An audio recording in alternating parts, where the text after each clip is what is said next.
الدولة الأيوبية هي تقريبا الدولة الإسلامية الوحيدة اللي انتهت في عز قوتها. ده ليه؟ لأن آخر سلاطينها كان الملك المعظم طوران شاه ابن الملك الصالح نجم الدين أيوب.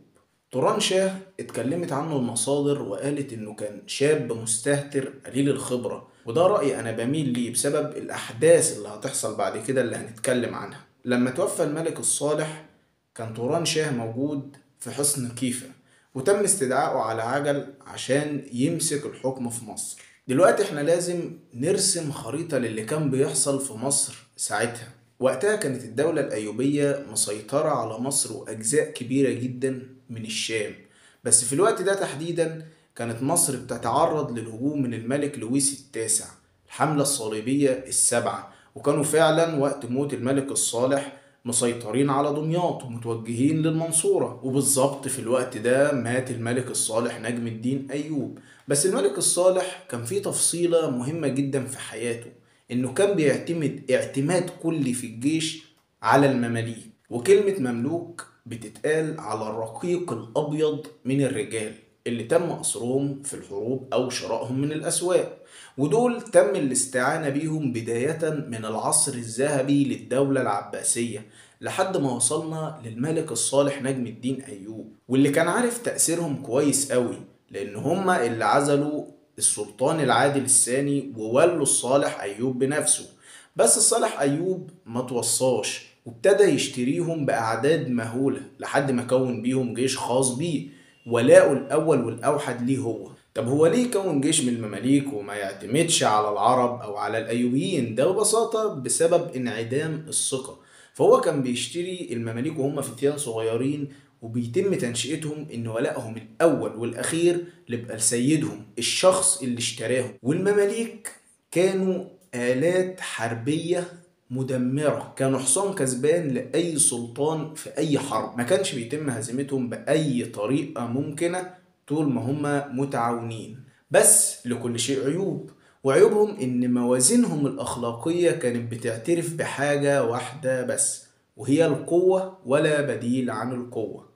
لكن لو هنحي المعتقدات الدينية والأخلاقية على جنب، المماليك أقوى من قاتل بالسيف، ما كانش حد بيقدر عليهم. دول متربيين من وهم عيال صغيرة إن هم يبقوا آلات تدميرية. أما عن أصلهم فمختلف، بيرجع أصلهم لأماكن كتير قوي، بس بالنسبة للوقت اللي احنا بنتكلم فيه ده فأصلهم أتراك، واتسموا بالبحرية نظرا لأن كان بيتم تنشئتهم في جزيرة الروضة على النيل. بعد موت الملك الصالح زي ما قلنا طوران شاه ما كانش في مصر، فتولت الحكم زوجته شجر الدر اللي كانت محظية عنده، بعد كده اعتقها واتجوزها. ولمدة 4 شهور أدارت الحكم وأخفت خبر موت الملك لحد ما وصل طوران شاه. والحقيقة تتقال إن طوران شاه بجانب كونه مستهتر وعديم الخبرة إلا إنه كان ذكي جدا وشجاع جدا.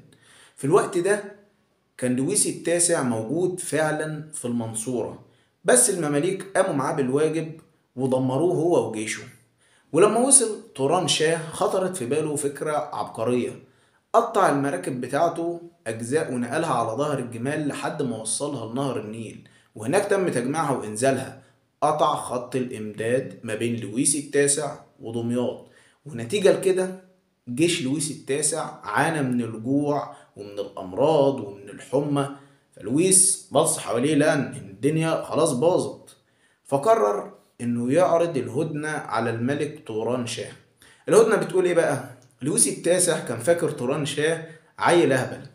هو كان عيل أهبل بس مش في الحتة ديت، يعني عرض عليه إن هو ينسحب هو وجنوده كلهم ويسيبوا دمياط مقابل إن يتم تسليمهم بيت المقدس. في الحقيقة عرض زي ده لو كان عرضه قبل كام شهر كان هيتم الترحيب بيه، بس دلوقتي انت موقفك ضعيف، هم اساسا هيموتوك. ولويس كان هدفه من ورا العرض ده يضرب عصفورين بحجر.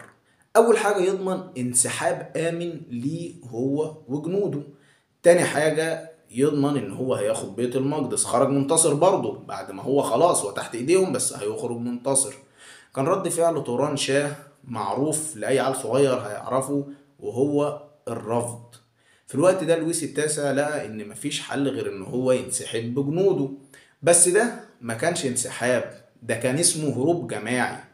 لويس التاسع وهو ماشي ادى امر ان هم يهربوا، ونسي في عز المعمعة ديت انه يقطع الجسور اللي بتوصل ما بين ضفتي النيل. فكانت النتيجة ان الطريق اساسا بقى سهل على المماليك ان هم يعدوا. هو مش هيتعب نفسه انه يبني قنطرة، هو اساسا هي جاهزاله، هو هيعدي وهيجري وراك.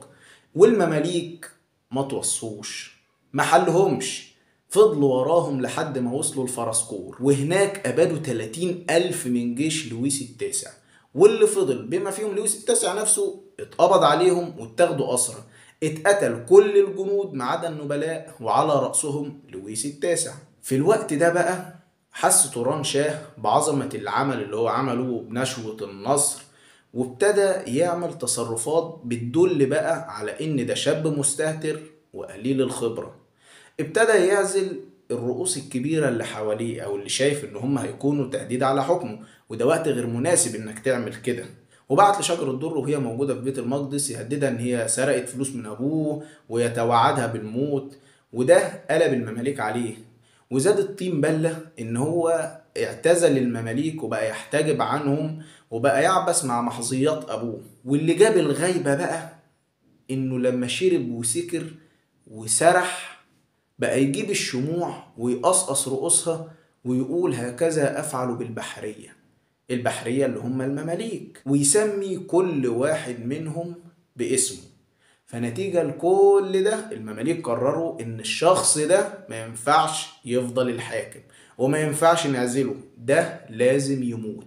فالمماليك حطوا خطة عشان يخلصوا من توران شاه. كانت الخطة كالتالي: المماليك موجودين هم والأسرى بالكامل، على رأسهم لويس التاسع في فارسكور. فالخطة إن هم يستنوا لما توران شاه يوصل فارسكور، وأول ما ينزل مكانه هيموتوه. وفعلا ده اللي حصل. توران شاه وصل فارسكور، قبل ما يقعد مكانه راح بيبرس بخته بضربة طير له فيها صوابع ايده.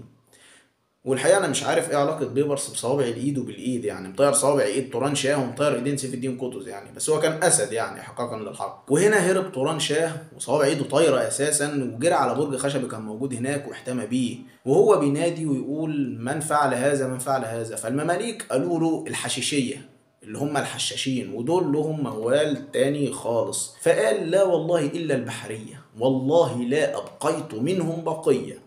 وده يدل على انه طفل عديم الخبرة. فكانت نتيجة اللي هو قاله ده ان صرخوا في بعض اتموه والا ابادكم. وده اللي كان هيحصل، كان هيبيدهم بالكامل.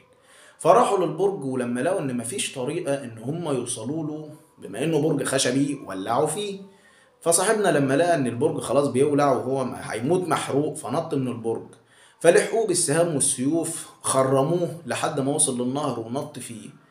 مات وهو في النهر، مات حريقا جريحا غريقا. وبموته انتهى حكم دولة بني أيوب اللي دامت 81 سنة في مصر.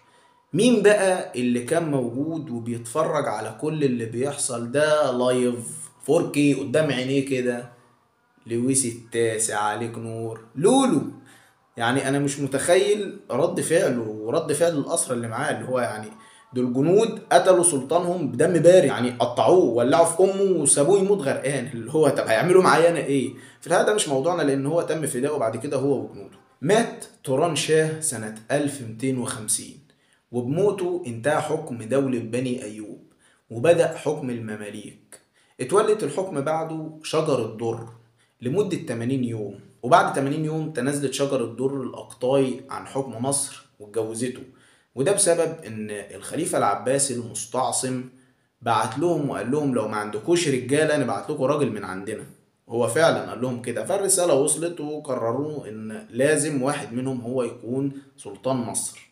سنة 1250 بدأ حكم المماليك، ولمدة 6 قرون 600 سنة عاشت مصر أسود فتراتها وأكتر فتراتها جهلا وتخلف. ما خرجتش منها إلا لما تولى محمد علي الحكم سنة 1805. أيوة حكم المماليك الفعلي استمر 250 سنة لحد ما العثمانيين جم مصر، لكن لما العثمانيين جم مصر سابوا المماليك في كل مناصبهم، هما بس كانوا تحت الراية العثمانية.